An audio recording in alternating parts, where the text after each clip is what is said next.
One, two, three. Okay. Welcome to Scéalta. My name, as you know, if you're a regular watcher or listener, is Joe Austin.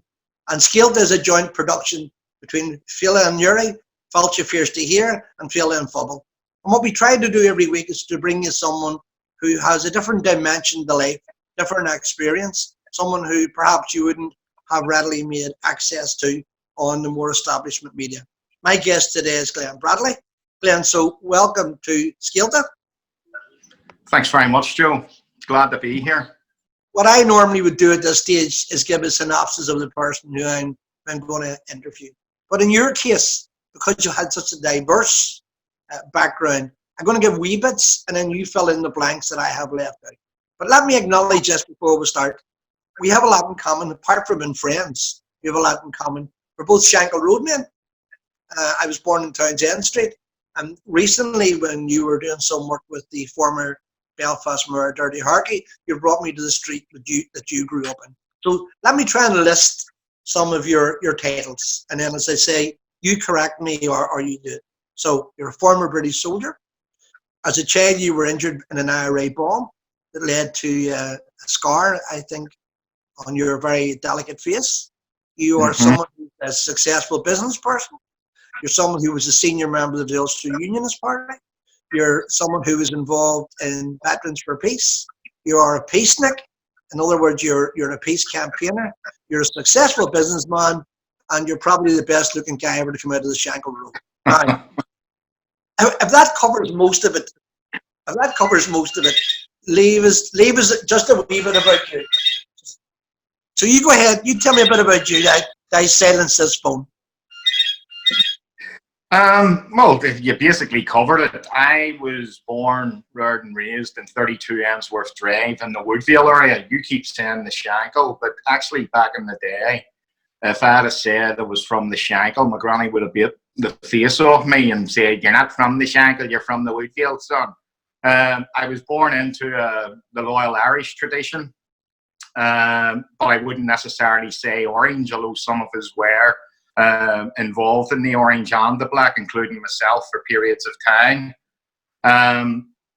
At 16 years of age, I joined the army because it's what I felt was needed to be done at that time. When the ceasefires were announced in 1994, I sort of felt duty done, no more needed here. So I left and briefly entered politics, became chair of the West Belfast Constituency Association, was treasurer of the Unionist Council, and was involved on the periphery, obviously, as an officer of the party during the negotiations that then led to the Good Friday Agreement. In July 1997, my then wife, the mother of my children, contracted breast cancer that became terminal, and separation and then death followed, where I became a single father. And that was life-changing, that whole dynamic of, you know, living a very affluent life, as people thought then, 33 years of age, running an £18 million company, living up off a fancy house with driving a Land Rover Discovery. Everybody looked and saw, oh, there's a guy that has it all, but I was deeply unhappy. That led me into searching, as they well describe it, that brought me to the door of Buddhism. In 2004, I met my lovely wife, Joanne, and we've been together since. We married in 2008. I'm involved in business. I'm a humanitarian. I would be considered someone who's a leader in propagating for human rights within corporate business supply chains. So I do a lot of stuff with the Ethical Trading Initiative, the Dalit Solidarity Network, Anti-Slavery International and stuff like that there. And I would be chair of the Northern Ireland Business and Human Rights Forum, as well as being a trustee of the Community Foundation today. And it would be remiss of me not to mention them, because particularly the granddaughter, she would knock my mouth in if I didn't. But I'm also a devoted grandfather to the beautiful Ruby, who is 7, going on 70, and her wee brother Bobby, who is 2.5, and was actually born 250 years to the day of Henry Joy McCracken. That is some pedigree, I have to tell you.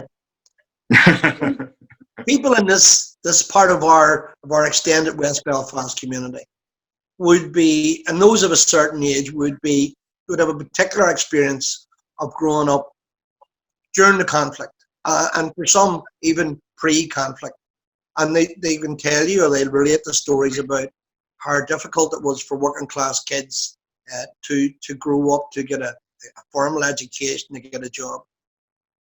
What was your childhood like? I mean, and we're talking about literally a street away from someone who Yeah. became a friend of yours, and he went a Republican direction and you went the direction you went. So what was life like for you as a child? Well, I was born in 67, so it was just as the civil uprising was happening. It was on the periphery, the most recent period of conflict. And obviously, as I said, I was born into a loyal Irish family with a tradition steeped in the original UVF, but also the labour movement. You know, my granddad was a shop steward in McGladdery's and then in Parkview Brickworks. So there was always that working class socialism combined with paramilitarism that was part of the family that I was born into, and that was my inheritance. Obviously, the violence that erupted on our streets, you know, well, there'd be, you know, when the army was then deployed, we went through the honeymoon period, and then the emergence of the provisional IRA and what became the emergence or the resurgence of the Ulster Volunteer Force, and then later down the line the UDA, UFF, and so on. So I grew up in a community that was, you know, at that time, I mean, I can remember my granddad used to go down to the boogies on the Springfield Road. This is before peace walls were really permanent positions. And I grew up understanding and shopping on the Springfield Road. Like, we would have went down and shopped in the Springfield before we would have went up onto the Woodville. So I grew up with that. Then the violence erupted. The violence became daily. Counting bombs became a thing that we did as kids, as you know. Gun battles on the street. I mean, one of my earliest memories is of a UVF volunteer who was a family friend running down Ainsworth Drive. And you got to remember at that time, I say, there's no peace wall, so it just ran down onto Mount Cashel Street, Ainsworth Avenue, and so on, onto the Springfield Road. And him loading up with a brain gun and then getting engaged in a firefight with IRA volunteers. But that was just part and parcel of what life was then. You know, as kids, we had been out, you know, chanting UVF, UVF. And it's what we did. And that was just accepted. There was that acceptable level of violence. When I was in P1, my primary school was Woodfield Primary School. It doesn't exist now, but it was next door to Woodfield Methodist Church, which is still there on Canberra Street, to give you a location. So we were walking up to go to school, and at 8:20 on a June morning, a no warning IRA car bomb detonated. Now, the provost said they were trying to get loyalist paramilitaries in the bar. The bar was officially called Woodville Arms, but we called it Cornets after the family that owned it. And I got injured, and the injury, my handsome, beautiful face has been damaged ever since. But of course, back then, you know, I got whisked into you know, I was a kid. You get loaded into the back of an ambulance. You were taken down to the Royal, and I was stitched up and turfed out. Like, there was none of this, how do you put it, compensation culture or anything that happened then, as you know, Joe. It was just, right, that's you, son, get out and get at it, you know. And I was back into school the next day, I think. You know, and as you know, bomb sites became a great play area for kids then. You know, if there was anything, a bomb site, a derelict building, you know, this isn't the days before leisure centres. This is in the days before recreational parks that were open to the public, and they just became our play site. So I grew up in that very traditional loyalist hearth and home environment. You know, the whole family would go around to my granny's on a Friday night. There'd be a sing-song, lots of drink flowing, and something to eat. You know, my granny generally would have made Irish stew, but in her case, always with a tin full of curry powder. I think my granny put curry powder in everything. I just, you know, and yeah, if you said to her, I always remember when I was in the army in later life, and curry powder became important to me. And you'd say, Granny, what was that measurement? And the answer was always the same: a thimble. Like, what's a thimble? And that's, but anyhow, I'm diversified. But I grew up in that hearth and home loyalist tradition where, I mean, with what we were going through, I very much saw the nationalist community, the IRA, as my enemy. There's absolutely no doubt about it. It was sectarian, it was brutal, and come the age of 16, I just wanted to hit back. And where I lived, it would have been very easy for me to join B Company, a 1st Battalion, the UDF, and particularly with family members, who they were. But Gusty Spence was actually out. I don't know if he was out on release or release, or if he was out, or on the run. But I had a wee job as a bottle boy down in the Loyalist Club, and I would have always went round to the OVs next door, the Orange Volunteer Bar, the Orange Cross, and the Shankillac Servicemen's Association set up there. And Gusty was there one night, and my Uncle Hughie and so on, Big Norman Sayers were all in his company, and I was laying down the law of how I was going to, put my hand up for B Company at the UVF and lay waste to the IRA and sort all our problems out in about 2 years, because I was, a born-again hard killer, as I thought, at 16. And Gusty basically, in a single night of conversation, got me to wise up. And I always remember him saying to me, look, son, you'd be better off joining the army, getting out of here for a couple of years, living outside the fish tank, looking in.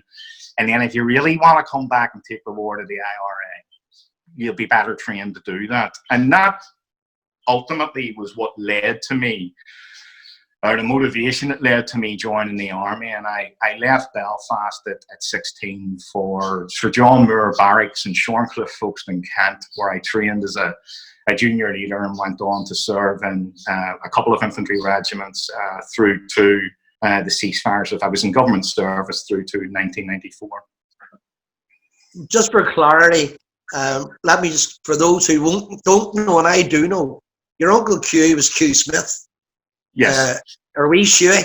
Wee Shuey. Wee Shuey. Yeah. Who went on to be, obviously, I think he went on to be mayor. I know he went on to be deputy mayor. He did deputy mayor twice. He did Lord Mayor. He was actually the Lord Mayor at the time of the ceasefires in 1994. Yeah, that's and obviously he was the party leader and then party president of the Progressive Unionist Party, which many would view as the political wing of the Ulster Volunteer Force.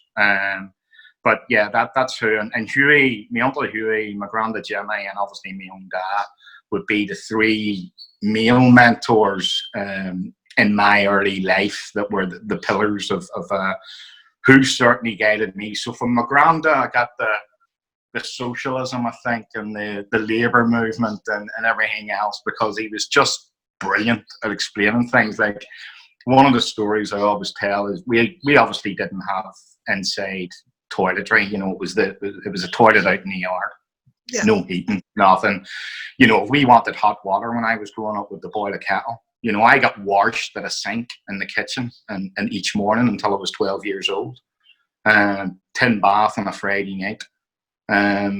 So that, but I always remember my granda telling me a story. I was out in the yard, I was taking too long, and he came out basically, what the frig are you up to? And there's me sitting, my wee legs dangling on the toilet. And I was actually looking at two slugs going up the wall because it was so cold. And he says, what are you looking at them slugs for? And I says, I'm just looking at the slugs. And he, and I know with a jab, he went, what one's the Catholic one and what one's the Protestant one? And I went, what are you talking about? He says, what one's the Catholic slug and what one's the Protestant slug? And I says, I don't know. He says, neither did I. But see the exact same wall. It's down the falls, the same poverty, everything else. And that was his way of getting into me, or getting into me early, that, look, working class, we're all the same. It doesn't matter about our religion. You also, if I remember correctly, I think, had an uncle abducted by the IRA and killed. Is that right? Yeah, that was much later. In September 1990, my uncle was Detective Constable Louis Robinson of the RUC. who was abducted by the IRA on the border in September 1990, tortured, and then killed. Yeah. These are, and I'm trying to get that sense of the distance that you have traveled and traveled very well. So that's why I asked you that question. No, that's. But ask you one more thing. You know, you're a kid from the Shankill. You're 16 years of age. You want to serve king and country. You're in a barracks somewhere in England with, I assume, a lot of English kids and all of that. How were you treated? Were you treated as part of the empire? Were you treated as a paddy? Were you treated? It depended. Within my own rifle company, training company, it was largely fine, because we were the way you were amalgamated was obviously the parachute regiment and the King's Division. So, and they would be at that time the two divisions units that would have worked so closely together in the theatre of operations at that time. So within my own, so to speak, it was fine within 13 Platoon Arnhem Company, wider Arnhem Company. Where you found it was in the other training company. So, for example, Waterloo Company would have been the Guards Division, and you would have seen their NCOs, their officers, treating you very much differently. And yeah, it would have been Mick, Bog Trotter, Paddy. I used to fucking hate them calling me Bog Trotter. You know, it was, even when I went for selection, it was a big button pusher that just. So yeah, I would have been into a lot of fisticuffs with people who would have been insulting to what I saw as my heritage. And by that, I don't mean that I questioned my Irishness. You know, I'm Irish, and I don't even need to delineate that to say, oh, I'm Northern Irish. I'm Irish. I'm an Irishman who hails from the province of Ulster, but has grown up and inherited a very British, loyal Irish tradition. And these people, what I always remember is these people didn't have a clue about us. I think that was the first and foremost thing when I would get into stuff like that. But yeah, I mean, it's, and then you got some that were just absolute assholes, putting it mildly. I mean, I can remember when we were doing, obviously this is I trained at the time of the Cold War, 84. So NBC, nuclear, biological and chemical warfare training, was a huge part of what you did in basic and also in advanced training. And part of that would have been going into the gas chambers, and you'd be practicing changing your canisters and taking your thing off. And one of the things you used to have to do as a kid was you'd go up to the NCO in the door, take your gas mask off, your respirator, and you know, you'd have to repeat, I am 247-132-46 Junior Leader Bradley, 13 Platoon Arnhem Company of the Junior Leaders Battalion, blah, blah, blah, blah, blah. And I did it. And the guy the NCO grabbed the respirator off me and shoved me into the gas chamber and shut the door. Into the toxic gas.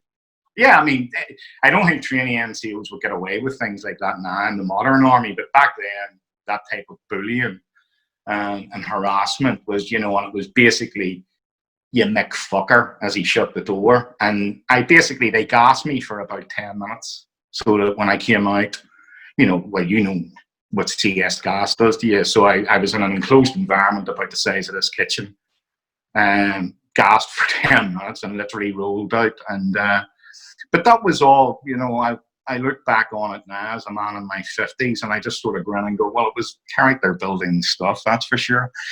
But no, there was, and then another time that I got it bad was whenever the IRA bombed the hotel in Brighton, the Tories in Brighton. Brighton, obviously, to Shorncliffe. Shorncliffe's, by the way, is between Hythe and Folkestone. So we would be, and the Sussex police couldn't cope because they just weren't used to dealing with bombs like that. So a group of us soldiers, whether it be from Shorncliffe or Winchester, got brought down just to do menial jobs like holding people back at cordons and stuff like that. And it's the first time I actually met Margaret Thatcher. She came over and she actually pinched me on the cheek and says, "Oh, my brave Irish boy." And I was like, "Whoa." And, you know, but got back up the camp that night, and Waterloo Company, which was the Guards Division training company, didn't like that we had been picked in army and from Arnhem Company, and obviously there was a lot of them. So a group of them beat me up, And it was in a bad way. Like, I mean, now, don't get me wrong, I didn't need hospitalisation, but I was certainly battered and bruised, black and blue, and bleeding. And of course, by the time I got up to my lines, all my men, all our lads were like, oh, that's so. There was a big intercompany fight that night because our lads wanted the exact revenge. And then, of course, we were read the Red Act by the RSM the next day and everything else. But it was just part and parcel of army training, you know. In army training, you are trained to hate everything almost. You know, you hate your rival platoons, you hate your rival companies, you hate rival units. And then by the time you reach civilians, you just utterly hate civilians because, you know, and then that's part and parcel of the institutionalization and training that they do just to make you an effective weapon. Because let's face it, I mean, I was in the infantry. My only sole task when I was ordered to do so was to kill and kill effectively. Or be killed. Oh yeah. But yeah, I mean, there's a lot of things. This COVID, you know, if you think of the situation now, there's a lot of people dealing with things that they've never dealt with before. And I had a conversation with somebody who's older than me. I think they're actually in their 60s, and they were having to write their will for the first time, and they were finding this troubling that they had to consider their own mortality. And like, I wrote my first will when I was 17 years of age, and probably updated it every year throughout my entire military service, you know. So it's... Can I jump you forward? Because obviously, yeah, time has a restrictive effect on us. Your army service, you've seen action in a number of theatres of war. You're back in Ireland. There are ceasefires that are announced. There are a new dispensation, a new situation. How did you feel about that? Being as you say, as a combatant, as someone who was trained to view the world from a confrontational nearly basis. Were you hopeful? Were you apprehensive about it? Did you think it would hold? Did you think it would last? Did you think you could make a contribution to it? How did you feel about that new period? Well, I'm an optimistic Irish peace processor. That's how I would describe myself. When the ceasefires came about, I embraced the opportunity that they give us. You know, that's the year I left the army. I entered politics to try play an active, positive, and constructive role. And to this day, I believe that our peace should never be taken for granted or squandered, and that all of us should be working in demonstrable actions and ethically to evolve and elaborate our interdependence and our absolute reliability on one another here in the North. Because, you know, while you say I'm British or I'm Irish or I'm Northern Irish or whatever your constitutional aspiration is, we people here who are in counties Antrim, Fermanagh, Down, you know, Tyrone and so on, in the 6 counties, the dirty North, Northern Ireland, whatever you want to describe it, we're not loved by Britain, and we are not loved by those in the Free State, you know, and that's, I knew that from a very early age, simply through activities either that my army service did or my early political service did, you know. And I just think that we have a glorious, wonderful opportunity here to become interdependent and to reconcile ourselves. And as far as I'm concerned, the Good Friday Agreement actually did take care of the constitutional position. You know, the principle of consent is enshrined in the Good Friday Agreement.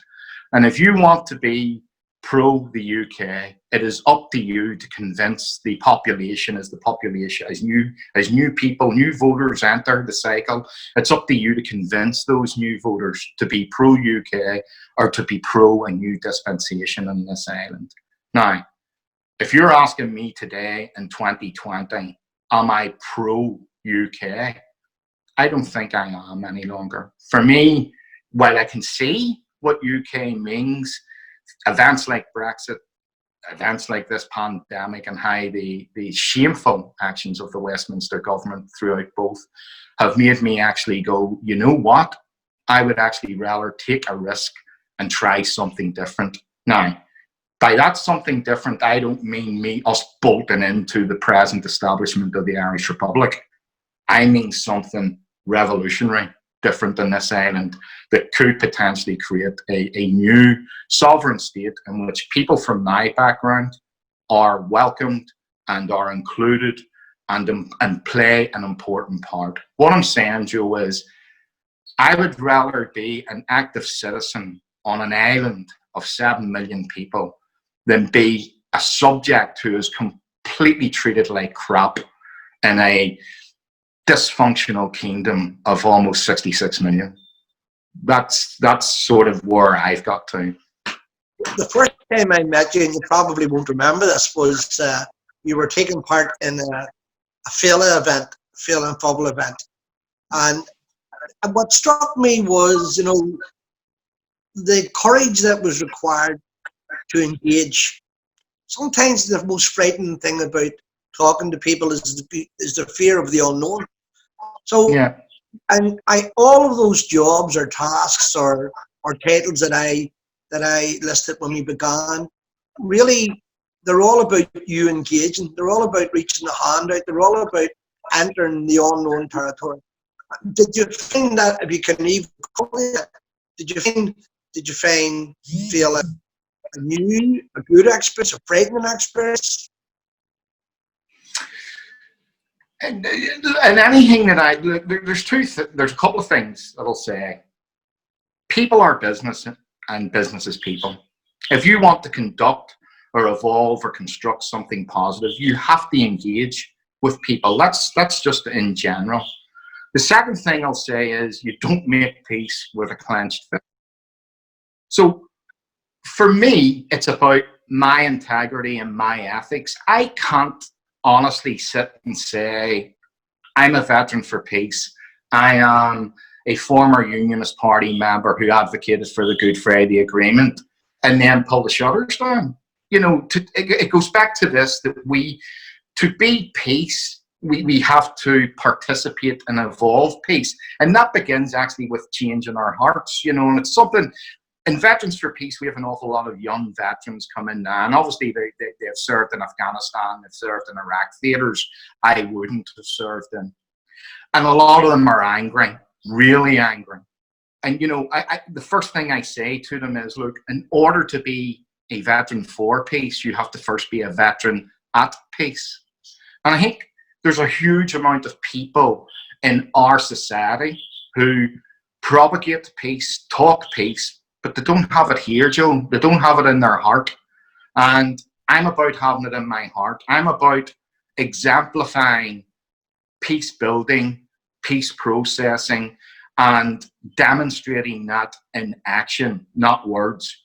You know, there's a whole peace industry on this island that will write you up 10,000 words in a half an hour about peace, but they don't actually know a single action of peace.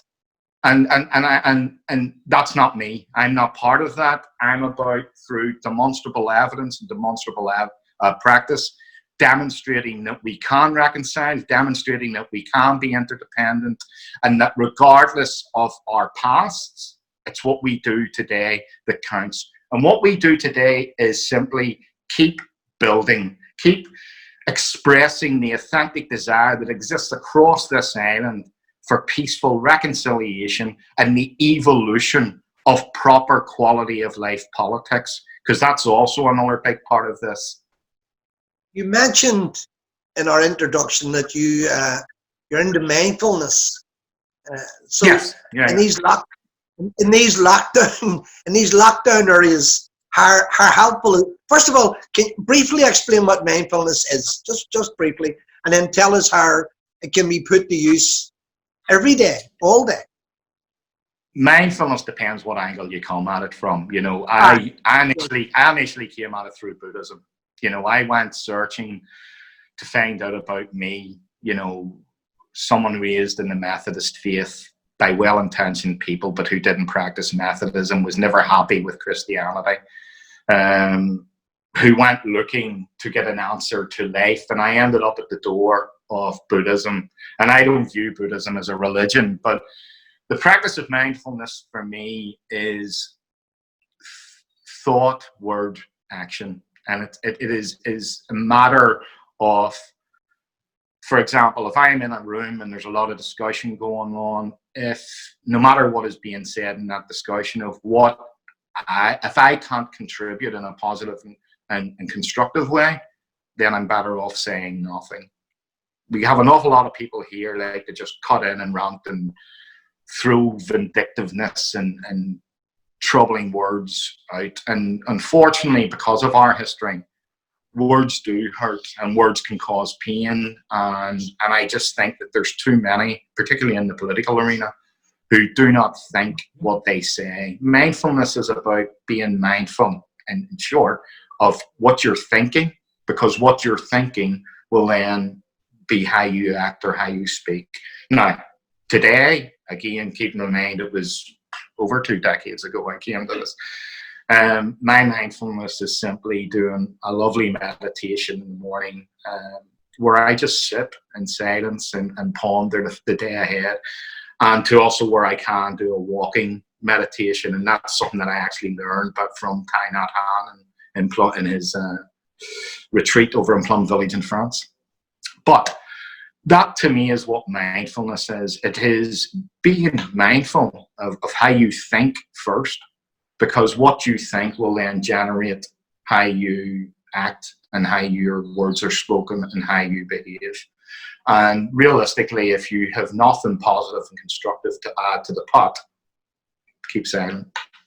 The other thing is to listen. We were given 2 ears, 1 mouth. Always listen. And that in itself is an art. But this is the worst part of the luxury of doing a program like this. We're about to sign off, so we've got just over a minute. So okay, then Bradley, in a minute, sum up the history of the world. No, in a minute, just how would you wish, or what would you wish for the people who are listening to this and the wider audience? In 1 minute, what would be your gift or your wish to them? I did briefly say, well, what would be my wish? This pandemic has proven to people the fragility of mankind, never mind being Irish, British, or us here in this lovely island of ours. And if I came at you with a gun or anything, Joe, you would fight to protect your body. I think what we've got to do is look around us at our city, at our lovely island, its place in the world and the world's place in the cosmos. And remember that we're only temporary inhabitants. You know, we may live to be 90. Some people die at 9 weeks. We're temporary inhabitants. And it should be our responsibility to play our part to basically protect, care, and love our home. And by our home, I mean our city, our island, the earth, the cosmos. And if we all focused on that, how much easier would it be for me to meet and greet you, Sean, Danny, whoever? You know, look at the wider picture, because there's a huge world out there and we're a very insignificant part. And I just think that protect, care, and love. And if we practice that with each other, with a view to no more suffering, everything else becomes an irrelevance. And that's what I'm about in this day and age. And those very profound words, can I thank Glenn Bradley, my guest and my friend, I have to say. It's been a great insight. We'll be back on again. We'll be back talking to you again. And of course, you'll have more informative views of the world. So from Scéalta, Joe Austin, and Glenn Bradley, thank you. No worries, Joe. Bye-bye. Bye-bye.